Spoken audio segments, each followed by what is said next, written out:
മനുഷ്യനിർമ്മിതമായ ലോകത്തെ ഏതു പദാർത്ഥവും അനേകം വെട്ടും കുത്തും ഏറ്റുവാങ്ങിയിട്ടാണ് പ്രയോജനപ്രദമായ പദാർത്ഥങ്ങളായി രൂപാന്തരപ്പെട്ടിട്ടുള്ളത് എന്ന് കാണാം.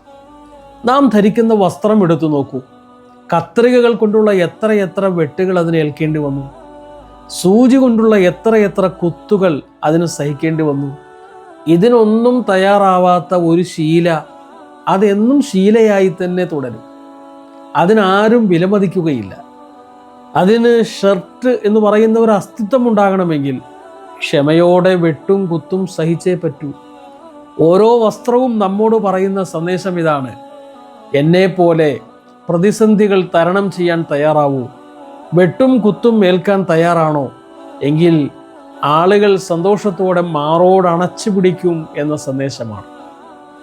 ഒരു വൃക്ഷം എത്രയോ പ്രതിസന്ധികൾ തരണം ചെയ്യുമ്പോഴാണ് കാണാൻ ഭംഗിയുള്ള ഒരു മേശയായി മാറുന്നത്, ഇരിക്കാൻ സുഖമുള്ള ഒരു കസേരയായി മാറുന്നത്, സുഖനിദ്ര സമ്മാനിക്കുന്ന ഒരു കട്ടിലായി പരുവപ്പെടുന്നത്, നമുക്ക് അടച്ചുറപ്പ് നൽകുന്ന ഒരു ഡോറായി, ഒരു വാതിലായി, കവാടമായി രൂപാന്തരപ്പെടുന്നത്. എത്രയോ പ്രതിസന്ധികൾ തരണം ചെയ്യുന്നു.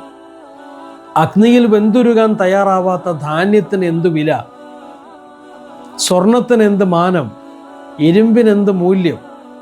ചുരുക്കത്തിൽ പ്രതിസന്ധികൾ തരണം ചെയ്യുമ്പോഴാണ് മൂല്യവത്തായ ഒരു പദാർത്ഥമായി, ഒരു വസ്തുവായി ഏതൊന്നും രൂപാന്തരപ്പെടുകയുള്ളൂ. അഴുക്കു പിടിച്ച ഒരു വസ്ത്രം ഇടിയും കുത്തും അടിയും കൊള്ളാൻ തയ്യാറായില്ലെങ്കിൽ അതൊരിക്കലും ശുദ്ധീകരിക്കപ്പെടുകയില്ല, അഴുക്കൊരിക്കലും മാറുകയില്ല. ഇതുപോലെയാണ് ഇതൊക്കെ നാം കാണുന്ന യാഥാർത്ഥ്യമാണെങ്കിൽ നാം ഉപയോഗിക്കുന്ന സർവവും പ്രതിസന്ധികളിലൂടെ കടന്നു പോയപ്പോഴാണ് അത് ഏറ്റവും ഉന്നതമായതും പ്രയോജനപ്രദവുമായതെങ്കിൽ ഒരു പ്രതിസന്ധിയും തരണം ചെയ്യാതെ നമുക്കൊരു വ്യക്തിത്വം കൈവരണം എന്ന് വിചാരിക്കുന്നത് മൗഢ്യമല്ലേ?